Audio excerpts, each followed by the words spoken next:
Hello friends, welcome back to Notebook. Let us start our journey through this chapter on minerals and energy resources. In this chapter, we shall learn about the different types of minerals, where they are found, and their conservation. We shall also learn about the different types of energy resources and their conservation. We brush our teeth every day. Little do we realize how we come in close contact with several minerals during this simple and routine act. The cleaning is done by minerals like silica, limestone, aluminium oxide, and various phosphates. Fluorides are used to reduce cavities in our teeth. They come from a mineral fluorite. The toothpaste is made white with titanium oxide that comes from minerals like rutile, ilmenite, and anatase. The sparkle in a few variants is provided by mica.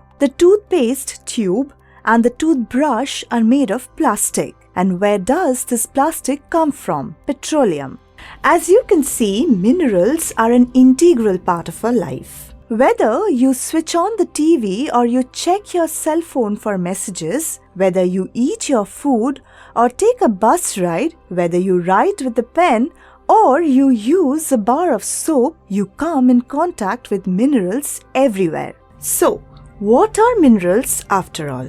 A mineral is described as a homogeneous, naturally occurring substance with a definable internal structure. They have definite and predictable physical and chemical properties, and they are formed due to geological processes. But where are minerals found? What are their sources? Minerals are found in rocks, which are homogeneous combinations of minerals. Most rocks contain minerals in different proportions, though there are some rocks like limestone that contain a single mineral.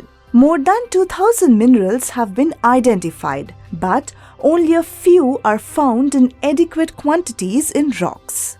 Minerals are generally found in rocks as ores, which means they are found mixed with other elements in varying proportions. Minerals are extracted from these ores using different processes, provided, however, that the quantity of mineral in an ore is in such proportion that it justifies the cost of extraction. In igneous and metamorphic rocks, minerals are found in the cracks, joints, faults, and crevices. When minerals in molten or gaseous state are forced upwards towards the surface of the earth through cavities of the rocks, they cool and settle as solids as they rise. The smaller occurrences are called veins, while the larger occurrences are known as lodes. Just a few words here on the two types of rocks mentioned for your benefit. Igneous rocks are those that form upon the solidification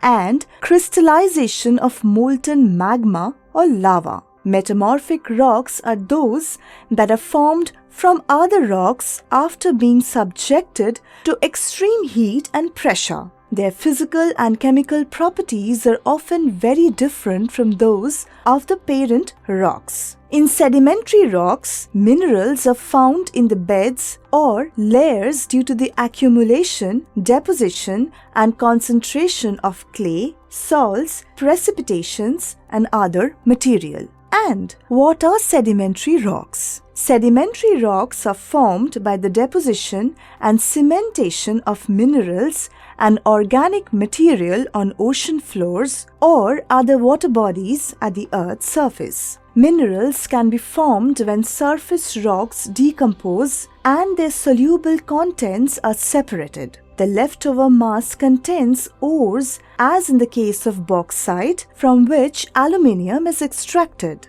Some minerals occur as alluvial deposits, also known as placer deposits, on valley floors or at hill bases. Such minerals are the ones which are not corroded by water, like platinum, tin, gold, and silver. Minerals like common salt, magnesium, and bromine are obtained from ocean waters. The ocean waters contain large quantities of minerals, but they are diffused and distributed so widely that it becomes economically unviable to extract them. How are minerals classified? Minerals are classified according to their properties, like the form, density, color, luster, hardness, and structure. These are decided by the physical and chemical conditions under which the mineral forms. What are the uses of minerals? Minerals constitute only 0.3% of our nutrient intake, but without them,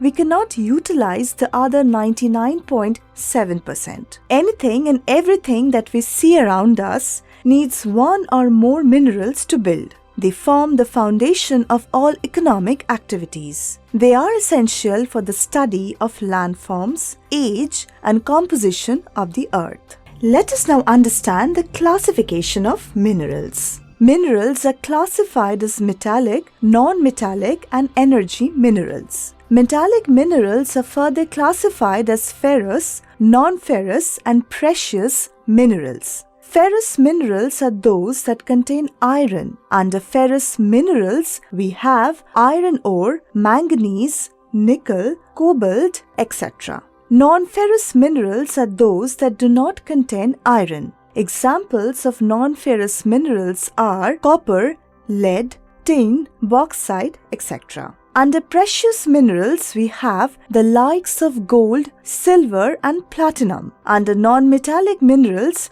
we have the likes of mica, potash, salt, limestone, etc. Under energy minerals, we have minerals like coal, petroleum, and natural gas, which are sources of energy to us. Due to the geological structure, time involved, and processes involved in the formation of minerals, their distribution is wide and uneven in India. Let us find out where the major minerals are found. Coal, mica, metallic minerals, non-metallic minerals, and non-ferrous minerals are found in the Peninsular Plateau. Petroleum deposits are found in the sedimentary rocks of Gujarat and Assam. Rajasthan is the most important source of non-ferrous minerals. And lastly, we are left with the northern plains, which contain almost no economic minerals of interest. Let us have a basic understanding of mines and mining now. The extraction of minerals from their ores below the earth's surface is known as mining. When a mineral deposit or reserve is such that it justifies the extraction,